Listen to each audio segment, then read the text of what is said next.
Hello everyone. Today we have a special guest, Dr. Töppel. Hi. And today we will talk about memoirs and why they are usually a bad source.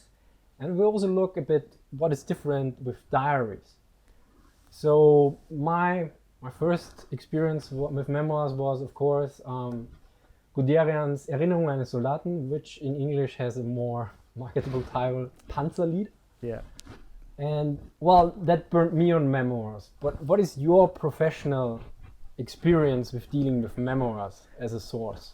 Well, I even wrote this in the foreword of my book, my Kursk book, that I always think memoirs are just full of lies.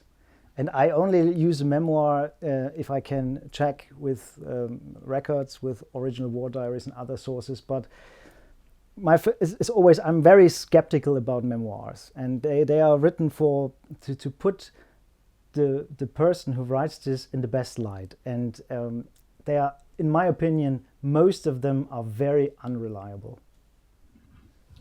My take usually on memoirs is I don't use them at all because I can't do enough primary research to check if everything is correct or not. So I sometimes use them when I know, okay, this was proven by a historian or was checked, and to put it in context, or for stuff for instance, for the experience, if somebody, how he felt about something, or more or less, there's not like a fact. So, or you could also use them for how did they see themselves to a certain degree, or how they wanted to portray themselves.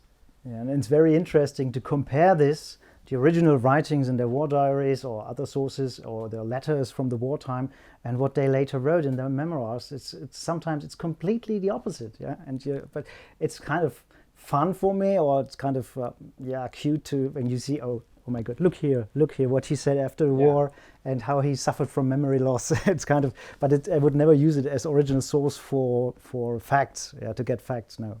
And one important aspect about memoirs is that even if the person tries to be as accurate as possible, the human memory is full of errors, or it makes more or less errors. It's more of a process. Some people always compare the memory with a hard drive. This is completely not science, and everything is like, okay, no, this is not the case. To a certain degree, memory serves to basically to legitimize our view of ourselves. So if you change your views and you look back at something, you will put it in another light. And the other thing is, if you tell something, every time you tell a memory, it actually gets altered. So for instance, you did something and which was quite good or something. And then you're on a date. So on a date, you want to impress the girl or the guy or whatever, and then you might exaggerate a bit. And in some cases, this exaggeration can turn into your memory. Yeah, and you really think that it happened that way. Yeah. And they have proven it. It's scientifically proven that how the memory changes things. And it is not our topic today, but 2 years ago I was in Toronto on the Holocaust Education Week, and I saw a very impressive talk about the Schindler Jews. Schindler's List.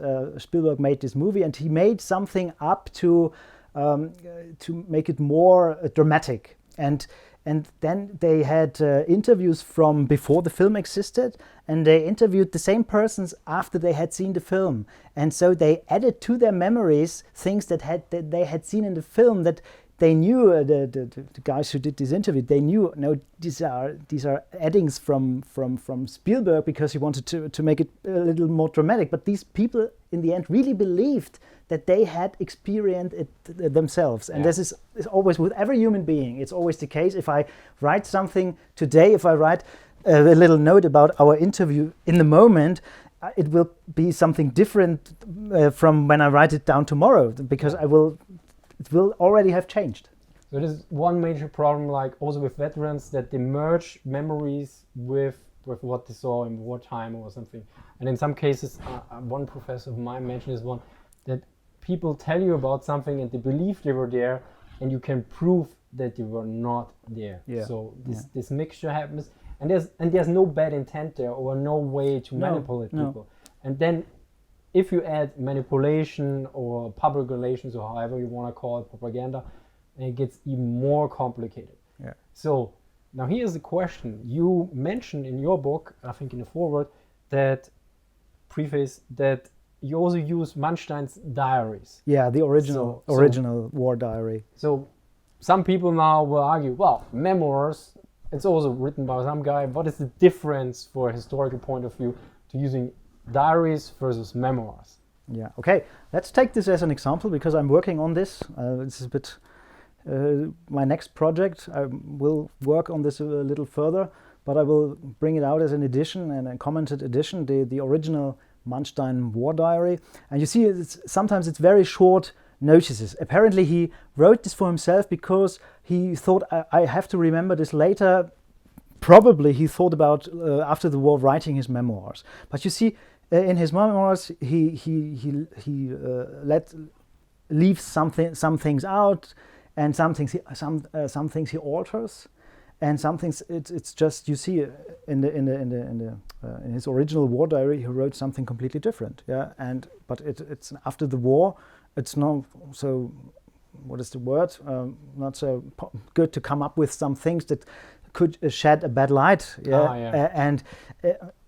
For instance, one of the first pages, if you open Manstein's memoirs, he will tell you that he heard about this planning of the Polish campaign, the campaign against Poland. He heard in summer 1939, shortly before, but he did not. His staff got the draft for the attack order in May.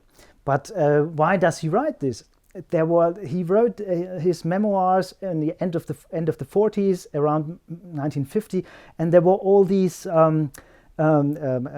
trials against the generals hanging around, and there was this issue preparing an aggressive war. Yeah. And he could have, I can't prove this because I have no letters about this, but it's obvious that he thought, when I say I just heard about this attack order against Poland a couple of weeks before, so they could never say I knew about this and I was committed. But actually, they worked on this order from May on. Yeah, and so you see, sometimes he adds some things, sometimes he leaves something out, and it's always, memoirs are always written to put yourself in the best light. Yeah, and to grind axes and to play old games with your competitors, and so very unreliable. It's a good source when you use it as a source themselves. If you want to show, you can see how he alters the story. Yeah, then they are a good source, but never rely on it for facts. So basically for diary entries you have that they're usually intended for the person itself or for a smaller audience. Exactly. So you have less of a filter. Then memory errors are very or rather unlikely at the same point. So you have a more direct connection to this as well. And as such, they are a more viable source to use than memoirs. And even if you have the war diaries that every military historian is used to using, then they are not written for the public. Yeah, they are secret. But still they say these war diaries will serving the future historical writing. So they are not completely without issue, but they are not for the public. You know? And historical writing back then was also was done by the military. Well, by the military history units. I mean, military history in Germany today is also to a certain degree in the hands of officers. Of course. And so this is why you will hardly find in a war diary a comment like, "Oh, I made a mistake, I'm an idiot," or something like this. Of course, they blamed someone else too, or they blamed it on. But they know that the public will not know about this. Yeah. Okay, this is secret, and who knows when it comes out, and no problem. But you write your memoirs not for yourself. You write it for your family. You write it for general public, and it's a completely different story. And your diary write for you, or what do you say? Your best friends mostly, or you are not on camera. So the one is the PR thing.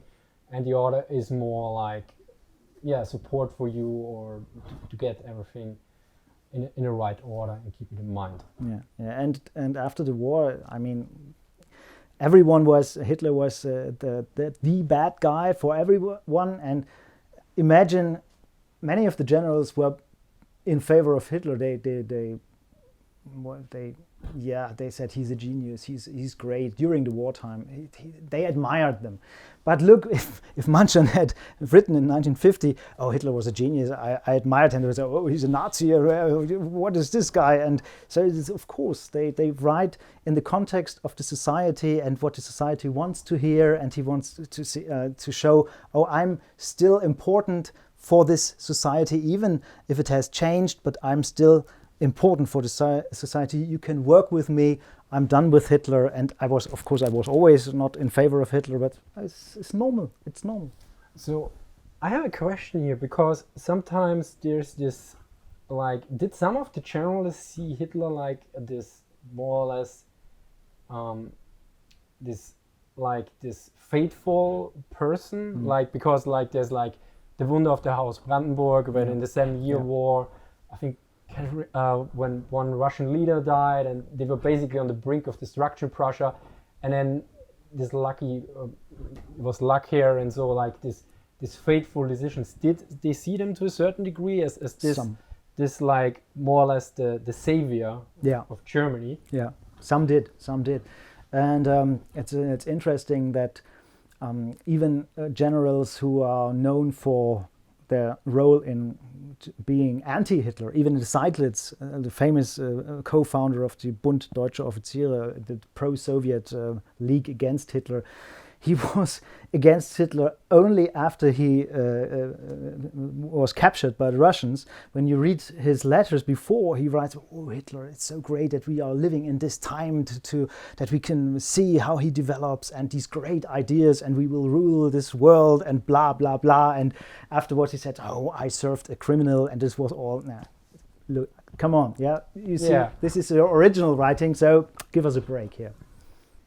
So this is also, I mean, there were some, I think there were only a handful of generals that were critical of Hitler, and before 1944 or whatever, because I think Hoff was also, but what was I don't know. I don't know. Okay, because in 1941 he was different, but Ludwig Beck was basically, I think, the one, because he was the earliest in the military resistance, as far as I remember. But you have to make a difference between criticizing Hitler, because Manstein was always arguing with Hitler because he said, operational, this is not good, this is not my idea. But this is not being politically against Hitler. You see, some say, oh, he was like in the resistance. He was opposite, he was against Hitler. No, he was against strategic, or he was against operational decisions. But he never questioned Hitler's role as the leader, as the politician, as the chosen one for Germany. This is a different story, So, as always, since we're in Germany, it's quite complicated. Yeah. So,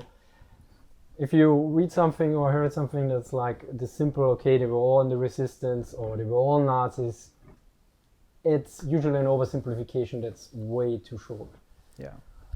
So, well, I think we got that flank covered. So, thank you very much. Yeah, thank you for watching this. And see you next time. Bye. Bye.